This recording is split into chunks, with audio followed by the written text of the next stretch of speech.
Karong adlaw gisaulog sa tibuok simbahan ang pagkatao sa atong mahal nga inahan, ang atong mahal nga Birhen Maria.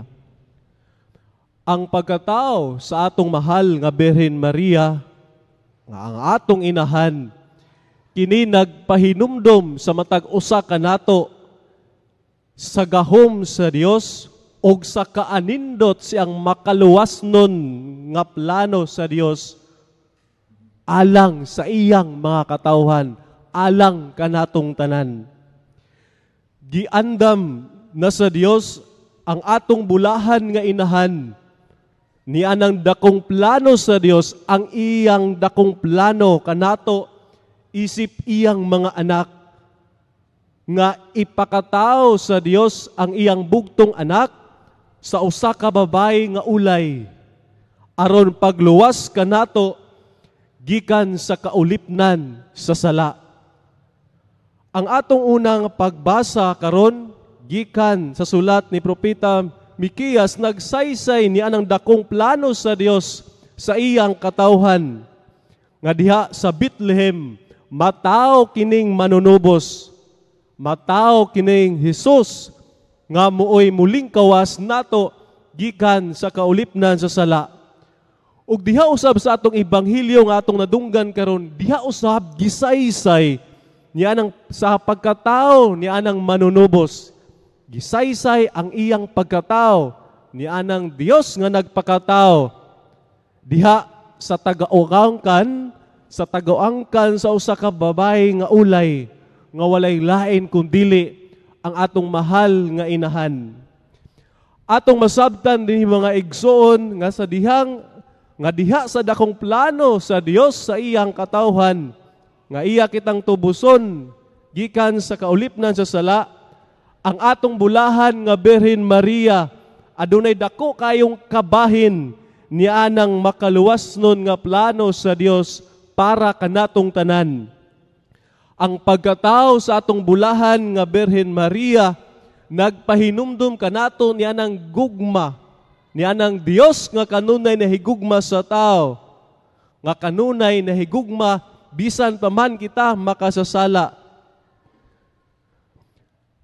Pagkabulahan di ay kanato nga naa kitay Ginoo nga kanunay nangita siyang mga anak para kitang tanan mamalik sa iyaha. Sa unsa nga pamaagi nga ang atong mahal nga inahan na mahimong kabahin diya sa makaluwasnon nga gahom sa Dios. Sa unsa nga pamaagi nga ang atong inahan na mahimo mang dakong kabahin diya sa dakong plano sa Dios nga luwason kita niya. Ang iyang pagsanong o ang pagtuman sa kawabuton sa Ginoo uban sa pagtuog paghigugma, maoy nakapahimo niyang dakong kabahin diha sa plano sa Dios alang kanato isip iyang katawhan. Pagkabulahan kanato mga igsoon nga nakita inahan nga misanong og mituggihan siyang kaugalingon ngadto sa kahubuton sa Dios. Ang pagkamasinugtanon sa atong mahal nga inahan, ang iyang pagkamasinugtanon ngadto sa kabubuton sa Dios nagpahinumdom usab kanato ni anang maong tawag. Kung nagmasinugtanon ang atong mahal nga Birhen Maria sa plano sa Ginoo, kita usab gitawag ni anang tawaga nga kita unta susama sa mahal nga Birhen Maria magmasinugtanon ngadto sa kabubuton sa ato nga Ginoo. Nga kitang tanan gitawag sa pagkamasinugtanon ngadto sa kabubuton sa Dios. Ang atong pagkamasinugtanon ngadto sa kagustuhan sa Dios mao ang pinakanindot nga atong mabuhat at tubangan sa Ginoo. Ang ato untang mga grasya nga atong nadawat o kining atong pagsinati sa kaluoy sa Dios diha sa ato nga kinabuhi, kini unta magdala sa ato nga mas masinugtanon pata sa iyang kagustuhan ug sa iyang nga kabubuton.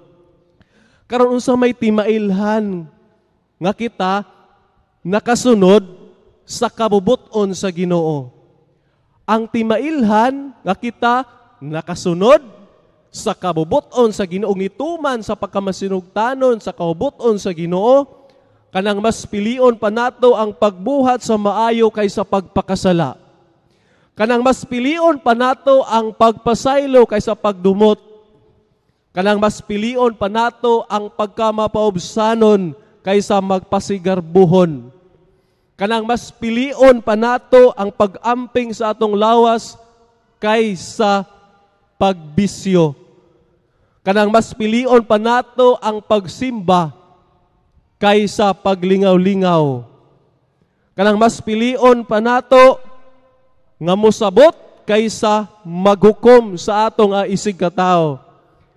Kanang mas pilion pa nato ang pagrespeto kaysa pagbugal-bugal. Kining mga buhata mao kini ang mas gikahimutan sa Ginoo. Kining mga buhata, mga igsoon, mo'y pinakanindot natong marigalo ngadto sa atong mahal nga inahan.